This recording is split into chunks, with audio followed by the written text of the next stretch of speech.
अस्सलाम वालेकुम class, welcome to Balochistan education channel.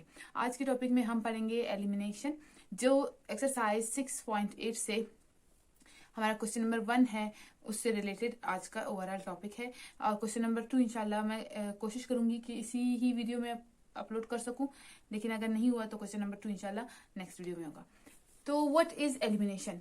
Elimination means the process of removing something.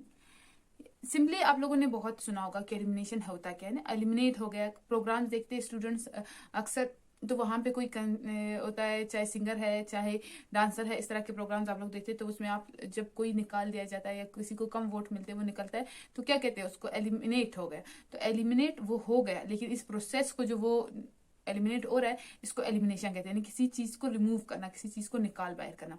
In mathematics it is the process of solving a system of simultaneous equation by using various techniques to remove the variables successively। अब क्या होता है कि आप जब भी mathematics के तरफ आते हो तो वहां पे ये होता है कि एलिमिनेशन क्या होता है कि जो हमारे पास साइमल्टेनियस इक्वेशंस है, इससे पहले हम पढ़ चुके साइमल्टेनियस इक्वेशंस क्या होते हैं, उनसे कोई वेरिएबल, अब वेरिएबल कौन सा हम निकालेंगे वो हमें क्वेश्चन बताएगा कि एक्स को निकालना है, वाई को निकालना है, किस वेरिएबल को आपने रिमूव करना है। तो उस वेरिएबल को सक्सेसिवली आप मुकम्मल तौर पर एलिमिनेट करते हुए निकालते हो, तो उसको मैथमेटिक्स में एलिमिनेशन कहते हैं। Elimination of a variable from two equation by substitution method. अब इसके डिफरेंट मेथड्स है। पहला मेथड है सब्स्टिट्यूशन मेथड, इसी से रिलेटेड क्वेश्चन नंबर 1 भी है। इस मेथड में और जो दूसरा मेथड हमारे पास आएगा उसमें क्या डिफरेंस है? प्रोसेस का डिफरेंस है। तो इस वजह से मैंने कहा कि इनको सेपरेट सेपरेट कर लेती हूँ ताकि आप लोग कंफ्यूज ना हो जाए कि कहीं ये वाला और वो वाला प्रोसेस इन दोनों को मिक्सअप ना कर ले, इसलिए मैंने इनको सेपरेट ही रखा। अच्छा, तो जब सब्स्टिट्यूशन मेथड हम यूज करते हैं एलिमिनेशन ऑफ वेरिएबल के लिए, तो क्या करते हैं? In substitution method we find the value of one variable from one equation and then put it into the other equation. By this we get the new equation independent of variable. This can explain by the following example, कि दो equation में से एक equation को हम उठाएंगे, उससे x की वैल्यू हम फाइंड आउट करेंगे, उस वैल्यू को हम दूसरे इक्वेशन में डाल के उसको फर्दर सॉल्व करेंगे, तो एट द एंड हमें एक ऐसा इक्वेशन मिलेगा जिसमें एक्स नहीं होगा, क्योंकि एक्स की वैल्यू पुट करने के बाद एक्स तो खत्म हो जाता है। तो इस प्रोसेस को क्या कहते हैं? Substitution method of elimination of a variable. अब देखिए यहाँ पे हमारे पास उन्होंने कहा कि eliminate x from the equation. अब ये जो इक्वेशन है इनमें आपने एक्स को एलिमिनेट करना है, तो बुक में ये एग्जांपल मौजूद है, ठीक है। उन्होंने क्या किया? इक्वेशन 1 से एक्स की वैल्यू निकालने का पूरा प्रोसेस किया। क्या किया है कि क्यू इधर प्लस हो रहा है, इक्वल किस तरफ आके माइनस कर दिया, फिर पी एक्स है, पी एक्स के साथ मल्टीप्लाई हो रहा है, तो यहाँ पे मल्टीप्लाई हो रहा है, दूसरी तरफ आके डिवाइड हो जाएगा, और इस तरह से हमें एक्स की वैल्यू मिल गई। अब इस वैल्यू को हम पुट करेंगे इक्वेशन 2 में। जब x is equal to minus q upon p equation 2 में पुट करेंगे, तो जहां पे x है वहां पे ये वैल्यू लिखेंगे। तो 3x लिखा था, 3 को हमने मल्टीप्लाई करना है माइनस क्यू अपॉन पी से, जो कुछ इस तरह से होगा। अब ये p को आप इस तरह से कर ले कि खत्म करना है, इस p को आपने खत्म करना है, तो आप क्या करेंगे कि एक p मल्टीप्लाई करेंगे इस इक्वेशन के लेफ्ट और राइट दोनों साइड पे, क्योंकि जब भी कोई मल्टीप्लाई डिवाइड आप करेंगे तो इक्वल टू 0 है, तो आपने दोनों तरफ मल्टीप्लाई डिवाइड करना है। यहाँ पे हमने मल्टीप्लाई किया ताकि हम ये जो डिवाइड का p है उसको खत्म कर सके। जब p मल्टीप्लाई होगा तो 3q के साथ, 5 के साथ और 0 तीनों के साथ मल्टीप्लाई होगा। जब तीनों के साथ मल्टीप्लाई होगा तो यहाँ पे डिवाइड पे भी p है, ऊपर भी मल्टीप्लाई होके मतलब इस तरह से बने माइनस 3pq अपॉन p। तो ये p इस p को कट कर देगा, माइनस 3q बच जाएगा। 5 के साथ मल्टीप्लाई होगा तो 5p, और 0 के साथ कुछ भी मल्टीप्लाई वो 0 ही होता है, तो वहां पे फर्क नहीं पड़ता, वो 0 हो जाता है। अब ये एक चीज है 5p माइनस 3q, तो हम p पहले आता है q बाद में आता है, p को हमने इस तरफ लेकर आए, q को इस तरफ लेकर आए, और माइनस का साइन 3 के साथ था तो वो माइनस ही लगेगा, और ये हमारे पास इक्वेशन आ गया जिसमें कोई x नहीं है। हमने x को क्या किया? एलिमिनेट किया। अब क्वेश्चन नंबर 1 में भी हम यही सारा कुछ करेंगे कि x को हमने एलिमिनेट करना है, जितने भी हमें इक्वेशन दिए हैं उन सब से। अब क्वेश्चन नंबर 1 में जो पार्ट 1 है वो कुछ इस तरह से, एक इक्वेशन ये है, एक इक्वेशन ये है, और इन दोनों इक्वेशन से हमें क्या करना है? एक्स को एलिमिनेट करना है, यानी इन दोनों में से किसी एक से हमने एक्स एलिमिनेट किया तो बस हमें हमारा आंसर मिल गया। तो सबसे पहले हम क्या करेंगे? इन दोनों इक्वेशंस को नाम देंगे, इक्वेशन 1 एंड इक्वेशन 2 का। अब मैं क्या कर रही हूँ कि यहाँ पे अगर आप देखिए x दोनों में ही है, लेकिन ये जो इक्वेशन 1 है इसमें p x plus q is equal to 0 है, यानी p और q कोई नंबर्स नहीं है, जबकि यहाँ पे नंबर्स है, हमारे पास 3 है -5 है। तो अगर हम इक्वेशन 2 को लेंगे तो हमारे लिए निस्बतन ईजी होगा अगर p और q वाले को लेंगे, क्योंकि वो फर्दर उनकी वैल्यूज को सॉल्व करना ईजी नहीं होता। तो इसको हम क्या करेंगे, इस इक्वेशन से 2 से x की वैल्यू निकालेंगे। अब देखिए -x इस तरफ आके प्लस हो गया और 3 यहाँ पे x के साथ मल्टीप्लाई हो रहा था, यहाँ पे आके डिवाइड हो गया। x की वैल्यू हमें मिल गई। अब इसको इक्वेशन 1 में पुट करेंगे ताकि हमें ऐसा इक्वेशन मिले जिसमें x नहीं हो, x एलिमिनेट हो जाए वहां से। अब यहाँ पे अगर देखें तो हमें इस 3 को रिमूव करना है। तो इस 3 को रिमूव करने के लिए हम क्या करेंगे, मल्टीप्लाई करेंगे 3 इन सब के साथ और हमें मिल जाएगा हमारा आंसर।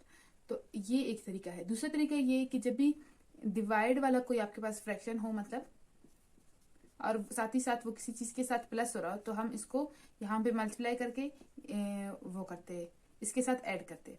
तो इसी तरह से हम यहाँ पे भी करेंगे। इस तरह से क्या होगा कि जब हम 3 को मल्टीप्लाई करेंगे तो हमारे लिए इजी होगा इसको सॉल्व करना। अब यहां से बाद जो स्टेप होगा वो यहां मैं लिख रही हूं। अब ये 3 इस 3 को एक दूसरे को कट कर देंगे और हमारे पास आएगा, और ये 0 के साथ मल्टीप्लाई होके 0। तो आंसर हमारा आ गया। इस इक्वेशन में x नहीं है, तो इस तरह का इक्वेशन हमें निकालना था जिसमें कोई x नहीं हो। पार्ट 2 में हमारे पास ये 2 इक्वेशन है जिनको मैंने इक्वेशन 1 और इक्वेशन 2 के तौर पर लिख लिया है। अब इनको सॉल्व करना है। तो इसमें भी हम इक्वेशन 2 से x की वैल्यू निकालेंगे। क्यों? क्योंकि ये इजी है। यहाँ पे हमारे पास सिर्फ x है जबकि यहाँ पे 4x है, तो इससे ज्यादा बेहतर वैल्यू ऑफ x मिल जाएगा। अब देखिए ये -y है इक्वल के इस तरफ आके प्लस हो जाएगा, और ये तो पहले से ही +15 है, x हमें मिल गया। अब इस x की वैल्यू को हम इक्वेशन 1 में पुट करेंगे।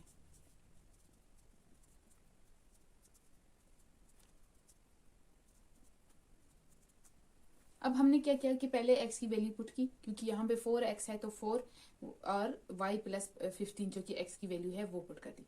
जब 4 को इनको मल्टीप्लाई करेंगे तो 4y हो जाएगा और 15 मल्टीप्लाई होंगे तो 60 हो जाएगा। फिर 5y अपनी जगह और 4 अपनी जगह। अब हमने क्या करना है, 4y और 5y इन दोनों को प्लस किया तो 9y आ गया, और ये 60 को हमने इक्वल किस तरफ लेकर आए, ये -60 हो गया।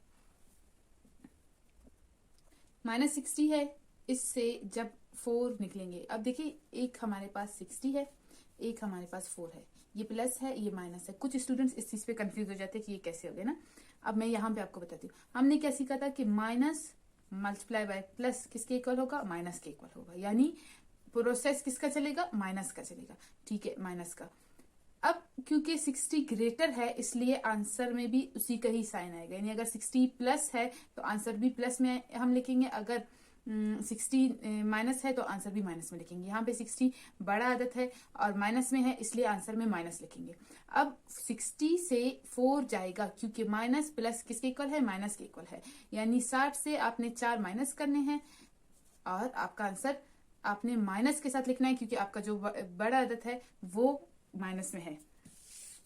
इस तरह से हमारे पास 56 आएगा। अब हमें y सिर्फ चाहिए तो y को हम किसके इक्वल लेंगे, और ये हमारे पास आंसर हो गया, क्योंकि हमें ऐसा इक्वेशन चाहिए था जिसमें x नहीं हो, तो x हमने इससे निकाल लिया और ये हमारे पास आंसर आ गया। पार्ट 3 में ये हमारे पास x minus y is equal to 2 है और x square plus y square is equal to 1 है। तो हम x की वैल्यू कहाँ से निकालेंगे, इक्वेशन 1 से या इक्वेशन 2 से? इक्वेशन 1 से निकालेंगे, क्योंकि यहाँ पे हमारे पास सिंपल x है जबकि यहाँ पे x स्क्वायर है। स्क्वायर को खत्म करना और फिर x की वैल्यू निकालना उससे ज्यादा इजी है कि यहाँ से हम निकाल ले। तो सबसे पहले ये माइनस वाई इक्वल के इस तरफ आके प्लस हो जाएगा और y प्लस 2 हमारे पास x के इक्वल आ जाएगा। अब इस वैल्यू को हमने इक्वेशन 2 में डाल के उससे पता करना है, एक ऐसा इक्वेशन निकालना है जिसमें x नहीं हो। अब देखिए यहाँ पे x स्क्वायर है तो x की वैल्यू क्या है, y प्लस 2, तो y प्लस 2 का होल स्क्वायर लेंगे। हमें पता है a plus b whole square किसके इक्वल है, तो इस फॉर्मूले को हम यहाँ पे अप्लाई करेंगे। अब देखिए ए स्क्वायर प्लस 2ab, हमारे पास a यहाँ पे y है और b 2 है, प्लस बी स्क्वायर जो कि 2 का स्क्वायर हमने लिया है, और फिर प्लस ये जो y स्क्वायर अलग से है इसको हमने लिखा इक्वल टू 1। अब फर्दर इसको सॉल्व करेंगे तो हमारे पास एक वाई स्क्वायर ये है, एक वाई स्क्वायर ये है, तो 1 + 1 2y² सेम पावर है, वेरिएबल के इसलिए ऐड हो जाएगी। ये 2 इस y से और इस 2 से मल्टीप्लाई हो रहा है, तो 2 × 2 4y प्लस 2 का स्क्वायर किसके इक्वल है, 4 के इक्वल, और ये हमारे पास 1 के इक्वल।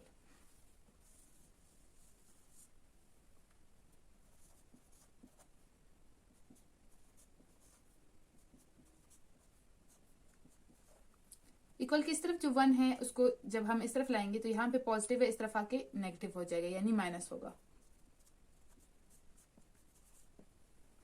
और इस तरह से हमें एक ऐसा इक्वेशन मिला जिसमें x नहीं है। अब नंबर 1 का जो फाइनल पार्ट है यानी पार्ट 4 है, इसमें अगर हम देखें तो हमारे पास दो इक्वेशंस है, 2t = x और 4tx = -y।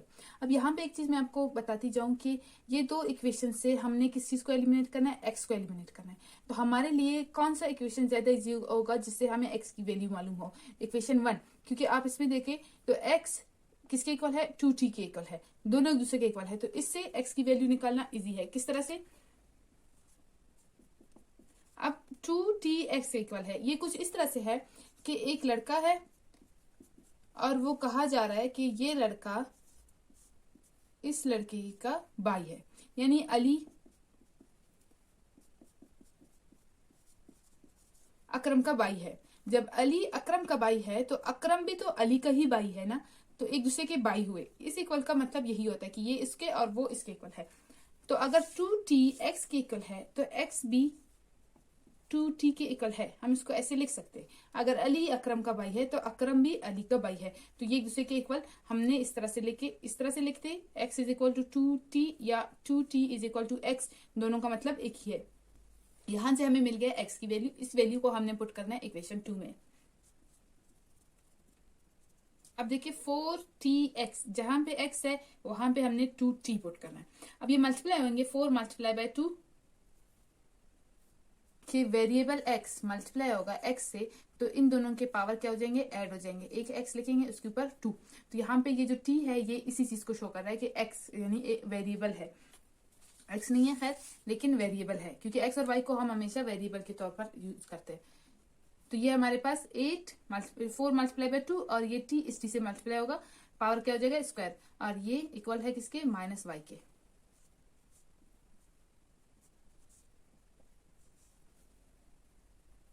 तो ये इस तरह से हमारे पास आंसर आ गया। एक ऐसा इक्वेशन हमें मिला जिससे x एलिमिनेट हो गया। तो इसी के साथ ये जो क्वेश्चन नंबर 1 है कंप्लीट होता है और ये वीडियो भी कंप्लीट हो जाता है। इंशाल्लाह नेक्स्ट वीडियो में मैं इसी एक्सरसाइज का क्वेश्चन नंबर 2 करूंगी। इस पूरे एक्सरसाइज में 2 ही क्वेश्चंस हैं और इंशाल्लाह उसके बाद वाले वीडियो में हम रिव्यू एक्सरसाइज करेंगे, यूनिट नंबर 6 का रिव्यू एक्सरसाइज करेंगे।